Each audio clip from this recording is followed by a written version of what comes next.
I'm Sister Helen Prejean, and I'm with the Catholic Mobilizing Network, and it's a group of laity in the church that's working to understand the death penalty as a pro-life issue and helping to mobilize and educate Catholics around the Catholic bishops' campaign to end the use of the death penalty in the United States. And I want to take you into a deep mystery. It's actually the mystery of the cross. Every time we go into a church, there's a crucifix there of Jesus being executed by the Romans on the cross. And I know as a child going into a church, and I just expect to see the crucifix, but when I began to get involved with the death penalty, I began to be conscious of it, that it's a symbol of execution, which we wear as a sign of our belief in Jesus. As I got deeper into this with the death penalty in Louisiana and in Virginia and in Texas and accompanying people to execution, I've been plunged much deeper into the mystery of state-sanctioned death and the suffering of murder victims' families and what they go through. In the beginning of my journey, which I tell about in Dead Man Walking, I talk about riding a man on death row, going to visit him, seeing that he's a human being, he's the Son of God, even though he's done a terrible act, the worst act any human being could do. You kill another human being. But I was looking into his eyes, and I could see that he was human, and I was thinking, well, he's worth more than the worst thing he's ever done in his life. But I made a terrible mistake when I first took that first man on death row. And I knew that 2 teenage kids had been killed, but I was scared to go to the parents. I thought, they're not going to want to see me. I'm the spiritual advisor to the one who killed their kids. And they'll be angry at me. And I stayed away from them. And then when I did meet them, the young girl who had been killed, her parents very angry at me, which I deserved because I hadn't reached out to them in any way. I hadn't written them a note. I hadn't said, I'm so sorry about your child. But the boy that had been killed, David LeBlanc, his father walked right up to me at a meeting one time, and he said, Sister, all this time you've been visiting that man on death row, and you never came to us. And he said, we're under a terrible pressure about the death penalty. Everybody's saying to me, Lloyd LeBlanc, you got to be for the death penalty, or it'll look like, if you don't ask for the death penalty, it'll look like you didn't love your son, David. You lost your only son, David, in that murder, and you're not going to ask for the death penalty? And you've sustained the ultimate loss, and you're not going to ask for the ultimate penalty? And he said, Sister, I've been under pressure, and I hadn't had anybody to talk to. Why didn't you come see me? And I was totally wrong. And I said, Mr. LeBlanc, I'm sorry. He said, look, I pray in a little chapel. Come pray with me. And I did. And as I knelt next to this man, and I prayed with him, and it was a Friday, and so we were saying the sorrowful mysteries of the Rosary, of the agony of Jesus in the garden, and the death of Jesus. And here's a man praying through the agony and death of his own son.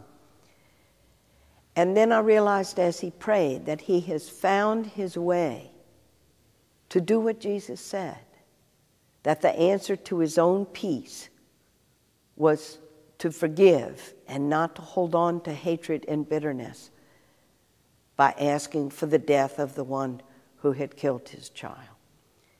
And he was one of my first teachers, and he gave me such a good insight, because you say, forgive. Somebody's child has been killed. If somebody killed my mother, if somebody killed somebody I love, and then you telling me I'm supposed to forgive. And it sounds like weakness. It sounds like, oh, forgive and forget. Yeah, you killed my mother, but I forgive you. And like you're condoning it. He said, Lloyd LeBlanc said, that's what everybody's saying. Like, they think forgiveness is weakness. But what he discovered was that the deeper he got into it, and even when he tried to go there and say, yeah, I want to see him dead, kill my son, I didn't like what happened to me when that hatred and that bitterness got inside me. And he said, no, they killed our son, but I'm not going to let them kill me. Because he knew he'd be dead inside, if he became a man of hatred. And he was the first teacher I had, first murder victim's family, that led me into this deep place that by choosing to continue to love as Jesus did and not letting hate overcome him, that in a way he was saving his own life. And maybe that's what was behind Jesus' words, to love your enemies, pray for those who persecute you. It really means don't let the love in you be overcome by the hate and the bitterness. And so as I've traveled the United States talking to different groups to bring them on this journey to help us all deal with this ambivalence we feel, these confusing feelings we feel around this issue, because we're outraged when innocent people are killed, and there's a part of all of us that says, well, whoever did this deserves to die. And I think of Lloyd LeBlanc and the murder victims' families I've met that have been thrown into this fire and who choose life and choose love over hate. Tim Robbins wrote a play of this journey, of a perpetrator that does a crime and his family and the murder victims and what they suffer. And it's my own journey of being with people on both sides. He's the first playwright in the United States to write a play, and he's given it over to the young people of the country to do, high schools, colleges, and universities, because it's a play with a difference in that it's part of the whole educational process.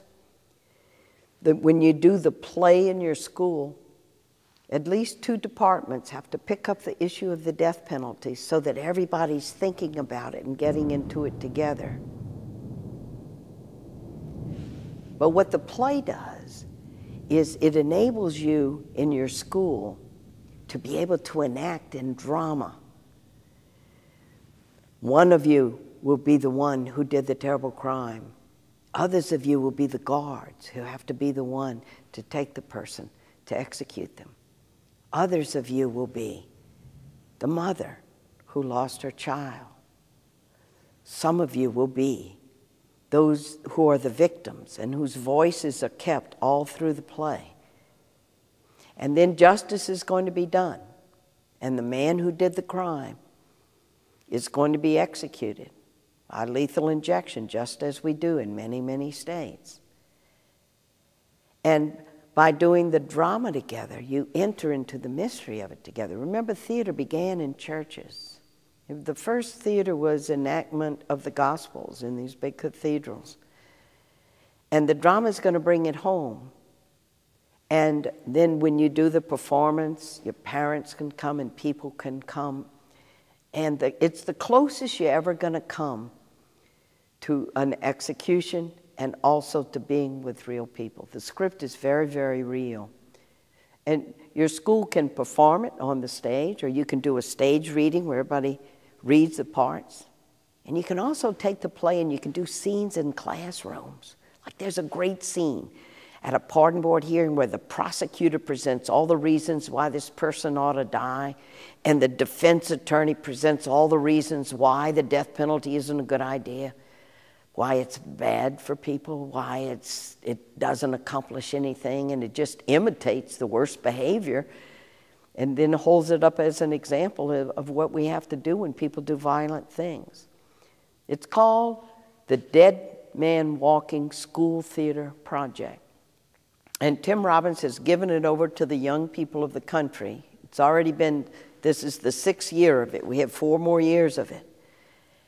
And then when you do the play, you give him feedback. And when he does the final edition of the play and takes the play back to do in a commercial performance on Broadway, he'll have all of your feedback and suggestions in it.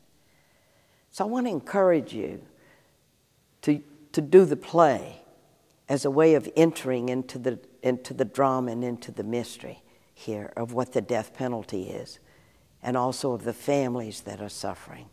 Can it really heal a victim's family if they wait 15 years and then sit on the front row and watch as the state kills the one who killed their loved one? Can that really heal a human heart?